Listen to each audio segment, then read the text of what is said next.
네, 이 금요일 시간 잘 나오셨습니다. 오늘 함께 이 저녁 시간에 나눌 하나님 말씀은요. 창세기 21장 1절에서 7절입니다. 창세기 21장 1절에서 7절입니다.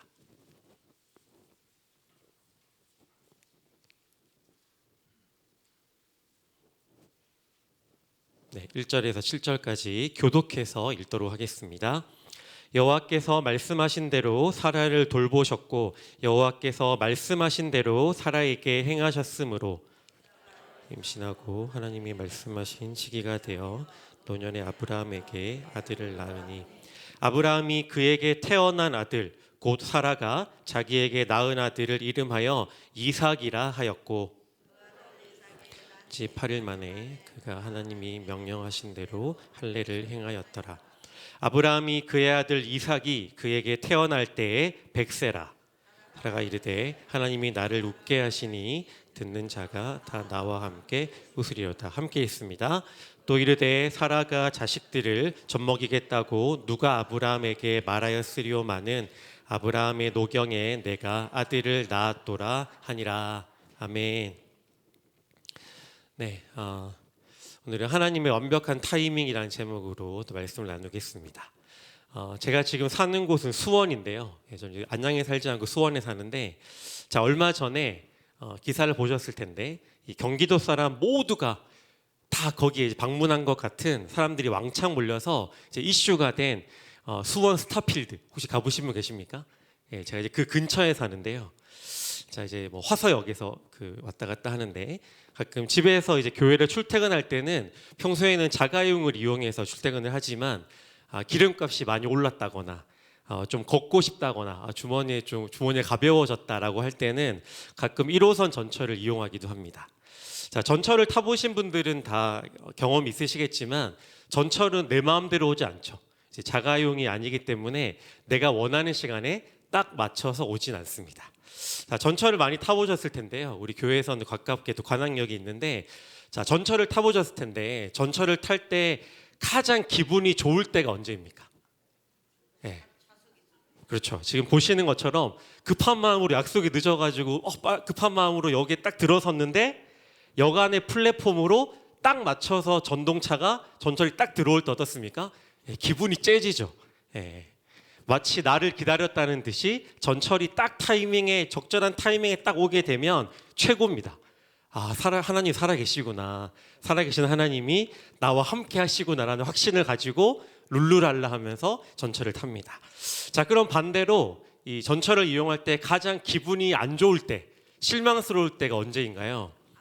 네, 반대로 약속 시간에 늦어서 지금 보시는 것처럼 역 안으로 막 뛰어 들어갔는데 바로 내 눈앞에서 전동차가 떠나버리고 나를 버리고 출발해버린 이 전동차의 뒷공무니를 볼 때 마치 하나님이 나를 버리신 것 같고 나는 세상에서 가장 운이 없는, 가장 재수가 없는 사람인 것 같다는 생각이 들기도 합니다. 자, 이런 경험이 다들 한두 번씩 다 있으실 텐데요. 자, 이럴 때 다시 한번 확인하게 되는 사실이 있습니다. 자, 뭘까요? 바로 인생은 뭡니까? 바로 인생은 타이밍이다. 타이밍이 중요하구나라는 사실을 이제 또 한번 뼈저리게 느끼게 됩니다.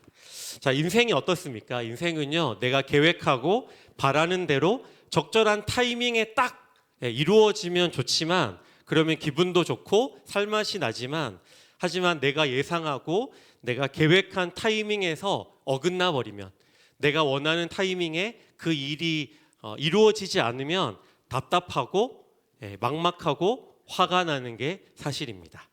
자, 오늘은 이 아브라함과 사라 이야기를 통해서 이 타이밍에 대해서 함께 말씀을 나누려고 합니다. 자, 요즘 새벽기도회에서는 이 창세기 말씀을 하루에 한 장씩 보고 있는데요. 새벽기도회에 꾸준히 나오신 성도님들은 이 창세기 본문을 통해서 이 하나님께서 이 나이가 많은 아브라함과 사라에게 아들 이삭을 늦은 나이에 약속해 주셨다라는 사실을 잘 알고 계실 겁니다. 자, 창세기 이제 16, 17, 18장은 그 약속이 이제 분명히 이루어질 것이라는 하나님의 이 약속의 말씀과 또 이삭이 태어나기 전에 이제 일어나는 일들에 대해서 다루고 있는데요. 자, 오늘 본문에서는 드디어 하나님께서 이 부부에게 나이가 많은 노년의 아브라함과 사라에게 약속하신 아들 이삭이 드디어 태어나게 됩니다. 자, 하나님은 앞서 이 아브라함에게 사라가 아들을 낳을 것이다라고 친히 찾아오셔서 두 번이나 말씀해 주셨습니다. 그 약속의 말씀이 드디어 오늘 본문 21장에서 성취가 된 것이죠. 자, 오늘 본문 21장에는요 조금 흥미로운 점이 하나 있습니다. 그게 뭐냐면 이 창세기 17장의 약속과 그 약속이 이루어지는 오늘 21장의 사이에는 두 가지 사건이 등장을 하게 되는데, 이 소돔과 고모라 땅이 이제 망하는 사건, 그리고 나머지 하나는 이 아비멜렉의 사건입니다. 근데 흥미로운 건 17, 18, 19, 20장을 읽어보시면 아시겠지만 진짜 중요한 건 뭡니까? 이삭의 이야기인데, 중요한 건 이삭의 이야기인데, 창세기 저자는 이 두 가지 사건에 대해서는 많이 다루고 있는 반면에 이 이삭의 출생에 대해서는 별것 아닌 것처럼 아주 짧게 다루고 있다는 겁니다. 자, 성경은 마치 우리에게 이렇게 이야기하는 것 같습니다. 이삭이 태어났다고? 그게 뭐 그렇게 특별한 일이야? 당연한 거 아니야? 이렇게 본문이 우리에게 말해준 것 같습니다. 자, 여기서 우리가 주목해야 할 부분은 이제 1절과 2절인데요. 우리 1절과 2절 함께 읽도록 하겠습니다. 함께 읽습니다. 여호와께서 말씀하신 대로 사라를 돌보셨고 여호와께서 말씀하신 대로 사라에게 행하셨으므로 사라가 임신하고 하나님이 말씀하신 시기가 되어 노년의 아브라함에게 아들을 낳으니. 자, 제가 이제 노란색으로 이제 글자를 쳐놨는데 1절과 2절에서 반복되는 표현, 반복되는 말이 있습니다. 세 번이나 반복되는데요. 뭡니까? 세 번이나 말씀하신 대로, 말씀하신 대로, 말씀하신 시기가 되어라고 이제 이 짧은 구절에 세 번이나 말을 하고 있죠. 자, 무슨 뜻입니까? 하나님이 말씀하셨던 대로 사라를 돌보셨고, 말씀하셨던 대로 사라에게 일하셨고, 말씀하신 시기가 되어 하나님께서 사라에게 아들을 낳게 하셨다라는 겁니다. 하나님께서 앞에서 말씀하신 대로, 앞에서 예언하신 대로 한치의 오차도 없이, 늦음도 없이 정확하게 일하셨다라고 성경은 우리에게 말해주고 있는 것이죠. 자, 창세기의 저자가 우리에게 무엇을 말하고 있는 겁니까? 이삭의 출생이 늦어진 건 사라가 불임이라서 그랬다거나 아니면 다른 이유 때문이 아니라 이 이삭의 출생은 바로 하나님께서 말씀하신 대로, 말씀하신 때에, 말씀하신 시기가 되어 그분의 계획 아래서 이루어진 일이다라는 사실을 우리에게 1절과 2절을 통해서 말해주고 싶은 것이죠. 자, 성도 여러분, 이 당시 아브라함과 사라의 나이가 혹시 몇 살이었는지 아십니까? 한 100살 정도 되었었는데요. 아브라함은 100살 정도 되었고요. 사라는 90살 정도 되었습니다. 자, 지금으로 따져도 어떻습니까? 지금 아무리 이 의료기술이 좋아져가지고 오래 산다고 하지만 100살과 90살이라고 하면 지금도 굉장히 나이가 많은 축에 속합니다. 자, 지금으로 따져 나이가 엄청 많은데 혹시 여기 계신 우리 성도님들보다 훨씬 나이가 많은데 그런 나이에 이 사라가 아들을 낳은 겁니다. 자, 만약에 지금 이 석수동의 어떤 할아버지가 100살이고 이제 부인이 아내가 90살이신데 등남을 했다. 뭐 이렇게 하면 어떻겠습니까? 이 안양신문뿐만 아니라 지금 가뜩이나 출생률도 저조한데 여러분 이 노인분들도 이렇게 힘을 내시는데 여러분도 힘내십시오 막 이러면서 막 세계 토픽감이 되었을 겁니다. 자, 1절에는 이런 내용이 있습니다. 1절에 뭐라고 말합니까? 여호와께서 말씀하신 대로 사라를 돌보셨고 라는 표현이 있는데요. 여기서 돌보셨다라는 의미를 이 원어로 보면 이런 겁니다. 찾아오셨다, 방문하셨다라는 뜻인데요. 이 원어의 의미를 좀 더 살리면 이런 겁니다. 여호와께서 전에 말씀하신 대로 사라를 찾아오셨다라는 의미가 됩니다. 자, 창세기 18장 10절에 보면 이렇게 말합니다. 내년 이맘때 하나님께서 내년 이맘때 내가 반드시 내게로 돌아오리니 내 아내 사라에게 아들이 있으리라 라는 말씀이 있는데요. 하나님께서 어떻게 하신 겁니까? 1년 전, 정확히 1년 전에 이 18장에서 말씀하신 대로 1년이 지난 이맘때 사라에게 적절한 하나님의 타이밍에 사라에게 하나님께서 찾아오신 것이죠. 이 하나님이 사라에게 찾아오시기 전에 이 아브라함과 사라는 어떤 상황이었습니까? 이제 자녀를 가진다는 것은 현실적으로 꿈도 꿀 수 없는 이제 나이입니다. 이제는 포기해야 하는 것이죠. 100살과 90살의 아기를 낳는다는 것은 말이 안 되는 겁니다. 창피한 일이죠, 어떻게 보면. 그런데 그때 하나님이 어떻게 일하십니까?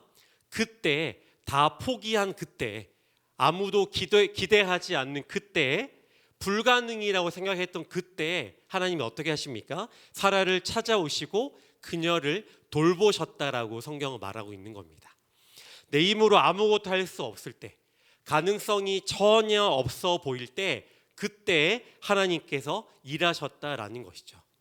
인간적으로 어떻게 해볼 수도 없고 아무 가능성도 없고 이제는 기대할 수도 없는 시간까지 하나님은 그 시간까지 기다리게 하시고 그때 하나님의 타이밍에 일을 하셨다라고 성경은 말하고 있는 겁니다.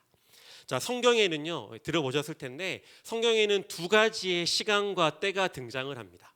혹시 뭔지 기억하십니까? 하나는 크로노스이고요, 또 하나는 카이로스입니다. 들어보신 적 있으실 텐데요.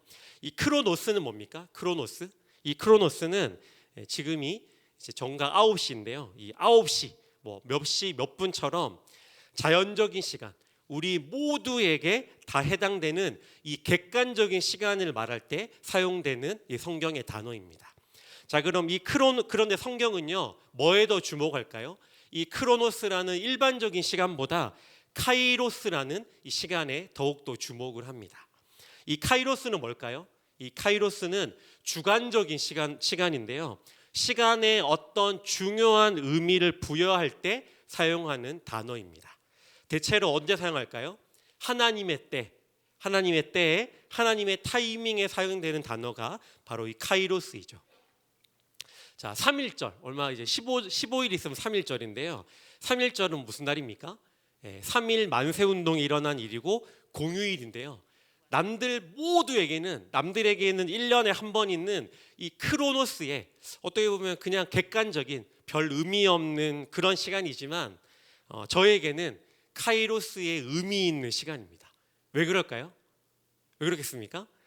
하나님이 저를 이 땅에 태어나게 하신 제 생일이기 때문입니다. 자, 제가 오늘 네이버에다 검색을 해보니까 딱 D-15일이더라고요. 기억해 주시고 나중에 교회에서 보시면 선물까지는 바라지 않으니까 그냥 생일 축하한다고 말씀해 주시면 됩니다. 물론 그날이 공휴일이긴 하지만, 자, 사람들에게 이 아브라함과 사라의 나이는 뭡니까? 인간적인 한계가 있는 이 크로노스의 그냥 물리적인 시간이었겠지만 하나님께는 뭔가요? 이 하나님께는 하나님의 살아계심과 하나님의 일하심을 보여줄 수 있는 굉장히 의미 있고 중요한 이 카이로스의 시간이었던 겁니다. 지금이 하나님께 무슨 시간이라는 겁니까? 하나님께서 사라에게 찾아오시고 또 이삭을 낳게 하신 그때가 하나님의 계획하신 바를 이루실 아주 적당하고 적절한 최고의 타이밍이라는 것을 성경은 우리에게 말해주는 것이죠. 자, 요즘 새벽 예배 시간에 창세기를 살펴보고 있는데요. 창세기는 우리에게 1장부터 계속해서 우리에게 무엇을 보여줄까요? 이 창조 때부터 우리 하나님께는 능치 못한 일은 전혀 없다라는 이 확실하고 분명한 사실을 우리에게 보여주는 성경이죠. 성경은 창세기 처음부터 끝까지, 또 창세기 1장부터 요한계시록 24장까지 하나님의 신실한 일하심을 보여주는 책인 겁니다. 자, 그런데 성경을 읽는 우리에게는, 성경은 그렇지 않지만 이 성경을 읽는 우리에게는 문제가 하나 있습니다. 그 문제가 무엇일까요?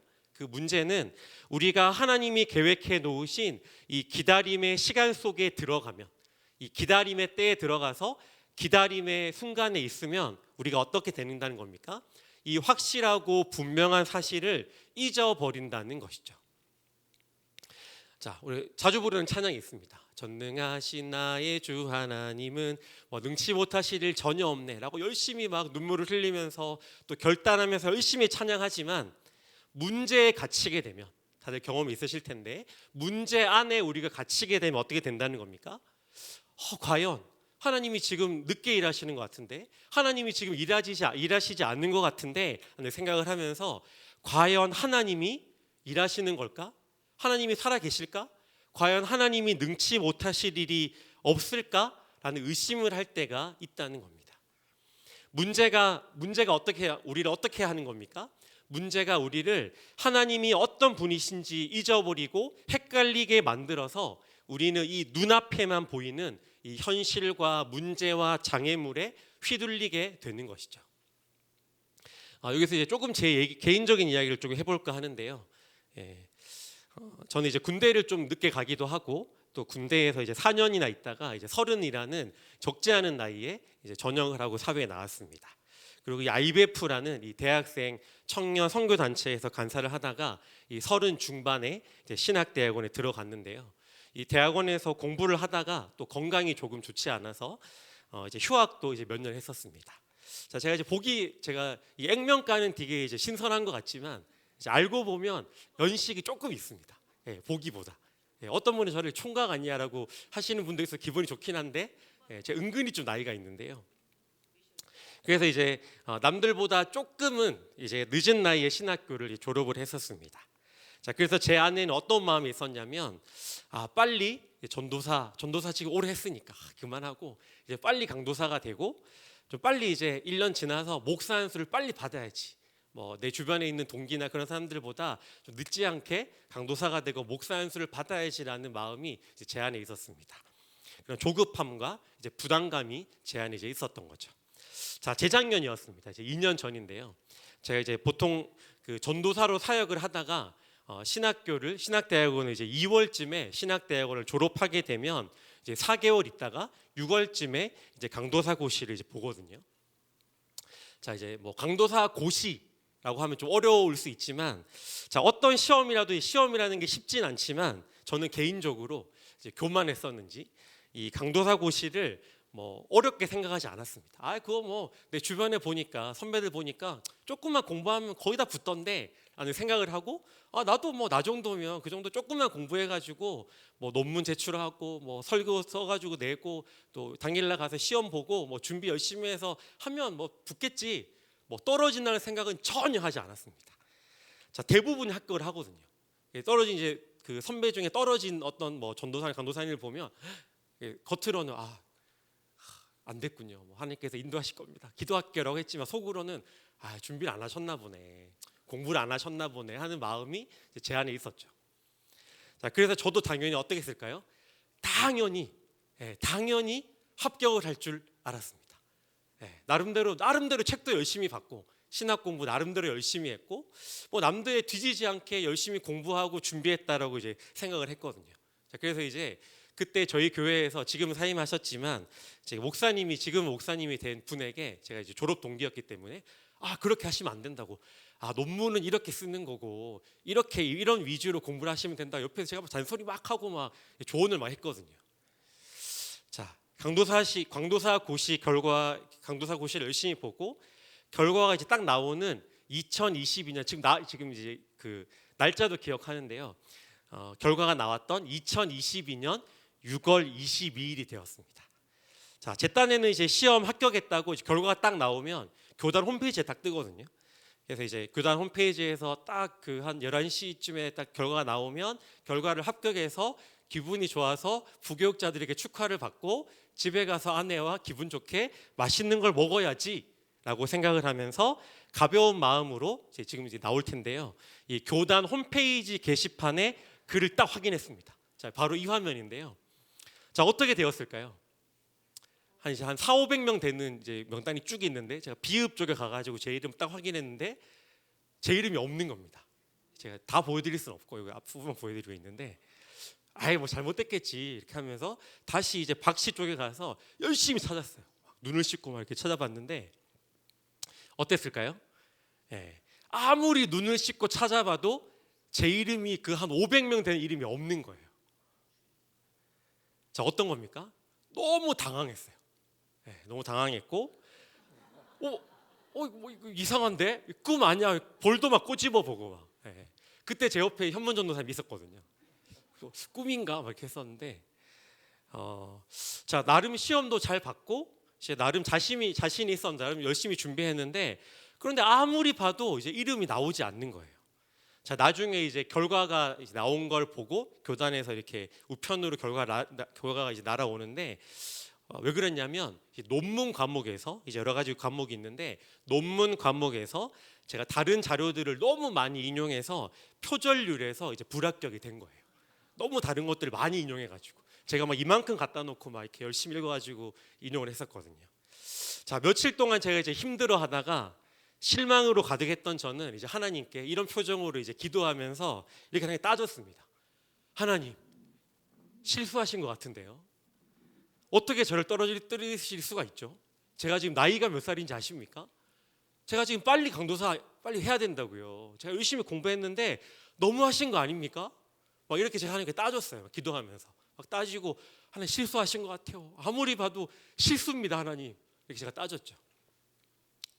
자, 생각지도 못하게 저의 예상과 다르게 이제 떨어지고, 시험에 떨어진 게 교인들 앞에 서야 되는데 너무 창피하고, 제가 그 당시에 이제 교동부를 맡았는데 고등부 애들한테 제가 그 전주에 전생 시험 보니까 열심히 기도해 막 이랬는데, 그 2주 후에 시험 결과 나와 떨어진 겁니다.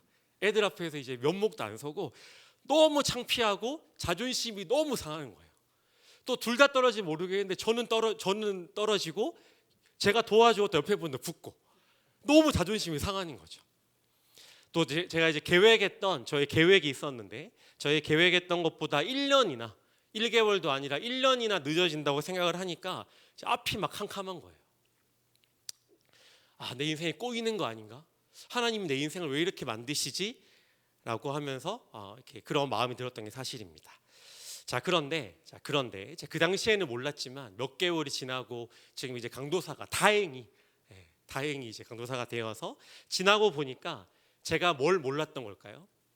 하나님이 계획하시고 일하셨던, 하나님이 예비해 놓으셨던 타이밍과 제가 계획하고 제가 바랬던 타이밍은 전혀 달랐구나 하는 사실을 제가 몰랐던 겁니다. 만약 제가 별 문제 없이 그냥 제가 계획한 대로 계획에 맞춰서 강도사가 딱 되고 1년 있다가 목사 안수를 받고 지금 별 문제가 없이 목사가 되었다면 제가 어떻게 생각했을까요? 사역은 뭐 하나님의 은혜로 한다고 하지만 따지고 보면 솔직히 말해서 사역은 내 힘으로 하는 거야 라고 생각하면서 저의 힘과 저의 교만으로 교만이 가득한 사역자가 됐을 가능성이 굉장히 높습니다. 제가 이제 고등부를 맡고 청년부를 이제 지금 맡고 있는데요. 제가 고등부와 청년부 맡을 때 마음이 아픈 게 있습니다. 뭐가 마음이 아플까요? 고3 아이들이 얼마 전에 이제 입시 결과가 나왔는데 시험에 원하는 데 합격하지 못해서 재수를 한다거나, 또 우리 청년들은 원하는 직장을 준비했지만 뭐 공무원 시험이나 또 회사 공채에서 떨어진다거나 하는 것들을 보면 마음이 굉장히 아프고 씁쓸합니다. 자, 그런데 그럼에도 불구하고 우리가 어떤 시험이나 원했던 결과가 나의 타이밍에 적절하게 합격하지 못했음에도 불구하고 우리가 낙담하지 않아야 될 이유가 뭡니까? 우리의 타이밍과 하나님의 타이밍은 다르다는 것이죠. 내가 못해서, 내가 뭐 재수가 없어서, 내가 못나서 시험에 떨어지고 남들보다 뒤처지는 것이 아니라 하나님이 나를 좀 더 준비시키기 위해서, 나를 좀 더 연단시키기 위해서, 아니 그보다 하나님의 최고의 타이밍이 있기 때문에 하나님이 그 타이밍에 맞춰서 나를 이루어 가신다는 것이죠. 성도 여러분, 제가 전혀 생각하지도 못했던 되게 부끄러운 이야기인데, 이 강도사 고시에서 한번 떨어져 보니까 제가 뼈저리게 알게 된 게 있습니다. 사역은, 이 교회 사역이라는 것은 내 힘과 능력으로 하는 것이 아니라 하나님께서 그분이 계획하신 때와 내가 원하는 때는 많이 다를 수 있다는 것, 그리고 그러나 그분의 때는 한치의 틀림이나 오차도 없다는 사실이죠. 성도 여러분, 우리는 저마다의 계획과 저마다의 생각과 저마다 바라는 것들이 있습니다. 자, 몇 살에는 뭐를 이루어야 하고, 어느 정도 나이가 되면 어느 정도 어떤 것들을 내가 가지고 있어야 하고, 어느 정도 위치에, 어떤 위치에 있어야 하고, 그리고 내가 생각한 때에 그동안 기도했던 기도 제목들이 이때쯤이 되면 이루어져야 한다라고 생각할 때가 많습니다. 하지만 제가 아직 나이가 많은 것은 아니지만 시간이 갈수록 확실하게 되는 게 무엇이냐면 내가 세운 계획은 내 마음대로만 이루어지지는 않는다라는 이 현실적인 사실과 내가 아무리 뛰고 노력해봤자 모든 것은 나에게 달려있는 것이 아니라 하나님의 주권과 그분의 계획 아래 달려있다라는 사실입니다. 제가 좋아하는 오래된 찬양 중에 이런 찬양이 있습니다. 하나님은 실수하지 않으신다네라는 찬양이 있는데요. 이 찬양의 가사에는 이런 가사가 있습니다. 내가 걷는 이 길이 혹 굽어도는 수가 있어도 내 심장이 울렁이고 가슴이 아파도 내 마음속으로 여전히 기뻐하는 까닭은 하나님은 실수하지 않으심일세. 내가 세운 계획이 혹 빗나갈지 모르며 나의 희망이 덧없이 쓰러질 수 있지만 내가 여전히 인도하시는 주님을 신뢰하는 까닭은 주께서 내가 가야 할 길을 잘 아심일세. 내가 세운 계획이 어떻습니까? 자주 빗나갑니다. 제가 MBTI J인데요. 계획 세우는 것을 즐겨하는데 계획을 세우면 세울 때마다 느끼는 게 있는데 그게 뭐냐면 계획대로 안 된다는 겁니다. 내가 세운 계획이 자주 빗나가고 내가 바라는 대로 일이 전혀 안 될 수도 있지만 그럼에도 불구하고 우리가 하나님을 붙잡을 수 있는 이유는 무엇일까요? 그분은 살아계신 하나님은 나의 앞길을 그 누구보다 잘 알고 계시고 그분은 절대 지금은 비록 보이지 않지만 그럼에도 불구하고 그분은 절대 한치의 실수도 없는 분이시기 때문입니다. 이게 뭡니까? 이게 성경이 우리에게 말해주는 메시지인 것이죠. 인생이 내 마음대로 흘러가지 않거나 열심히 기도했지만 그 기도가 응답되지 않을 때 하나님이 더디 일하시는 것 같고 안개와 같은 길을 내가 걸어가는 것과 같을 때 과연 하나님이 살아계신 게 맞을까 하는 생각과 의심이 들 때가 있는 게 사실입니다. 하지만 오늘 본문에서 100살의 아브라함과 90살의 사라에게 말씀하신 대로 행하셨다라는 사실은 우리에게 뭘 말해줍니까? 어떤 상황에서도 하나님은 하나님을 신뢰할 수 있는 근거가 되는 것이죠. 성도 여러분, 하나님은요 우리가 생각하고 바라는 때가 아니라 내가 계획한 때가 아니라 하나님의 적절한 타이밍에 일하신다라는 사실을 기억했으면 좋겠습니다. 3절에서 5절은요 약속의 아들을 얻은 후에 이 아브라함의 반응에 대해서 보여주는데요. 100세의 아들을 얻은 아브라함은 어떻게 반응할까요? 우리 3절에서 5절 함께 읽도록 하겠습니다. 아브라함이 그에게 태어날 아들 곧 사라가 자기에게 낳은 아들을 이름하여 이삭이라 하였고 그 아들 이삭이 난 지 8일 만에 그가 하나님이 명령하신 대로 할례를 행하였더라. 아브라함이 그의 아들 이삭이 그에게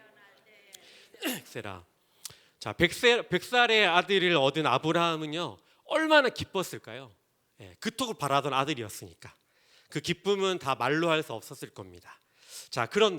그런데 흥미로운 건 성경은요 이 아브라함의 반응에 대해서는 그냥 덤덤하게 기록하고 있다는 겁니다. 아브라함이 얼마나 좋아했는지, 얼마나 하나님 앞에서 춤추며 좋아하고 감사했는지를 기록할 만한데 왜 이렇게 객관적으로 덤덤하게 써 놓았을까요? 왜냐하면 이 성경의 관심은 이 아브라함의 좋아하는 감정보다는 하나님 앞에서의 이 믿음의 행동에 있기 때문입니다. 아브라함은 17장에서 이제 아들을 이삭이라고 지으라는 이 하나님의 명령에 이제 순종을 하고 이삭이라고 이름을 짓습니다. 그런데 그 명령은 별로 어려운 게 아니었죠. 그런데 21장에서는 그보다 훨씬 어려운 명령이 이제 아브라함에게 임합니다. 뭡니까?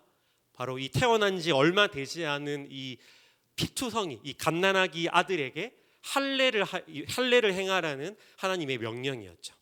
갓난아기가 태어난 지 8일 만에 하나님이 명령하신 대로 할례를 행하라는 겁니다.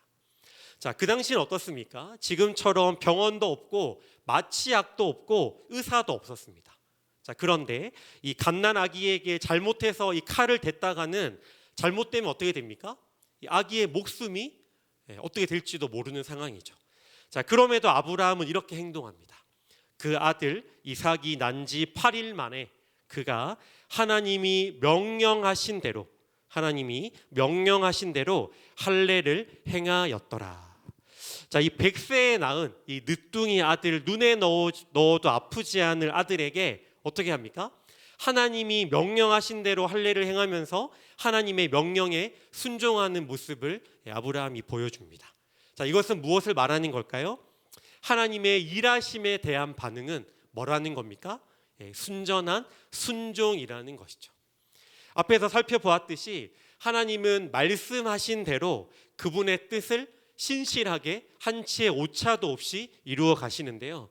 자, 그렇다면 우리가 할 일은 뭔가 대단하고 뛰어나고 화려하고 위대한 일이 아니라 아브라함이 그랬던 것처럼 별거 아닐 수도 있지만 하나님이 명령하신 대로 순종하는 것이다라는 것을 성경이 우리에게 말해주고 있는 겁니다. 자, 6절과 7절은요 사라의 반응이 나오는데요, 사라의 기쁨이 잘 표현되어 있는데 우리 6절과 7절 한 목소리로 읽겠습니다. 사라가 이르되 하나님이 나를 웃게 하시니 듣는 자가 다 나와 함께 웃으리로다. 또 이르되 사라가 자식들을 젖먹이겠다고 누가 아브라함에게 말하였으요마는 아브라함의 노경에 내가 아들을 낳았도다 하니라. 자, 사라는 뭐라고 고백합니까? 하나님이 나를 웃게 하셨다라고 진심 어리게 감사하며 고백하는데요, 이 사라가 기뻐하며 웃고 있는 것이죠. 자, 1년 전에 사라가 어땠을까요? 1년 전에 하나님이 사라와 아브라함을 찾아오셔서 이삭이 태어날 것이다 라는 말씀을 하셨을 때는 사라는 어떻게 반응했을까요? 그때 사라는 이렇게 반응합니다. 하나님의 말씀에 비웃음으로 반응했다라고 성경은 우리에게 말해주죠. 하지만 지금은 어떻습니까? 지금은 사라가 진심으로 기뻐서 웃고 있는 겁니다. 성도 여러분, 신앙은 뭐라고 말할 수 있겠습니까? 신앙은 뭘까요? 신앙은요 여러 가지로 정의할 수 있지만 신앙은요 기다림입니다. 기도하는 건 뭘까요? 우리가 기도한다는 건 뭡니까? 기도한다는 건 하나님이 하실 일을 기다리는 일입니다. 믿음으로 산다는 건 뭡니까? 믿음으로 산다는 건 하나님이 언젠가 하실 일을 기대하고 바라며 기다리는 일이 믿음으로 사는 것이죠. 예배는 뭡니까? 예배는 하나님이 하시는 일이 무엇인지 기다리는 시간이 바로 예배입니다. 신앙이 뭡니까? 신앙은 기다리는 일입니다. 그런데 이 기다림에는요 문제가 하나 있습니다. 그게 뭡니까? 이 기다림에 대한 문제는 내가 원하고 내가 바라는 때에는 잘 이루어지지 않는다는 겁니다. 왜 그럴까요? 대부분 우리는 성격이 급하고 조급하기 때문이죠. 하나님이 늦어서가 아니라, 하나님이 관심이 없어서가 아니라, 하나님이 일을 더디게 하셔서가 아니라 우리가 너무 조급해하고 있고 우리가 너무 빠르고 우리가 너무 애가 타서 조급한 마음으로 지내고 있기 때문입니다. 오늘 본문을 통해 우리가 알 수 있는 사실은 무엇이겠습니까? 하나님은 자기를 신뢰하면서 기다리는 자를 절대 실망시키지 않으신다는 사실입니다. 사라에게 그러셨던 것처럼 하나님이 정하신 완벽한 시간에, 하나님이 정하신 완벽한 타이밍에 하나님이 어떻게 하신다는 겁니까? 사라에게 하셨던 것처럼 하나님의 완벽한 타이밍에 하나님이 웃음을 주신다는 것이죠. 모든 것이 하나님이 말씀하신 대로 언젠가는 이루어질 것이다. 비록 그때가 지금 당장은 아니라고 할지라도 하나님의 때에 하나님의 방식대로, 하나님의 계획대로 이루어진다라는 사실을 이 아브라함과 사라와 이삭의 이야기를 통해서 우리에게 말해주는 겁니다. 성도 여러분, 우리 각자에게 주신 말씀과 이 약속은 다 다릅니다. 하지만 한 가지 분명한 건요, 하나님이 말씀하신 대로 각자 원하는 바, 하나님이 약속하신 바, 하나님이 말씀하신 바는 다 다르지만 한 가지 분명한 사실은 하나님의 때에, 하나님의 방식대로, 하나님의 타이밍에 분명히 이루어진다라는 사실입니다. 자, 왜 그럴까요? 왜 그렇겠습니까? 하나님은 우리와 다르게 하나님은 신실하신 분이시기 때문입니다.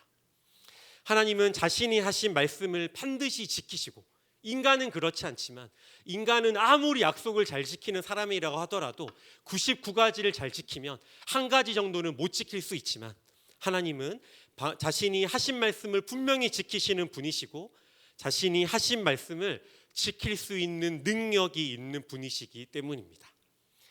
성도 여러분, 우리는요 자꾸 나의 시간표를 들이밀면서 하나님 앞에 고집 부릴 때가 있습니다. 하나님, 제가 시간표를 짜왔는데요, 이 시간표대로 한 치의 오차도 없이 하나님이 일하셔야 됩니다.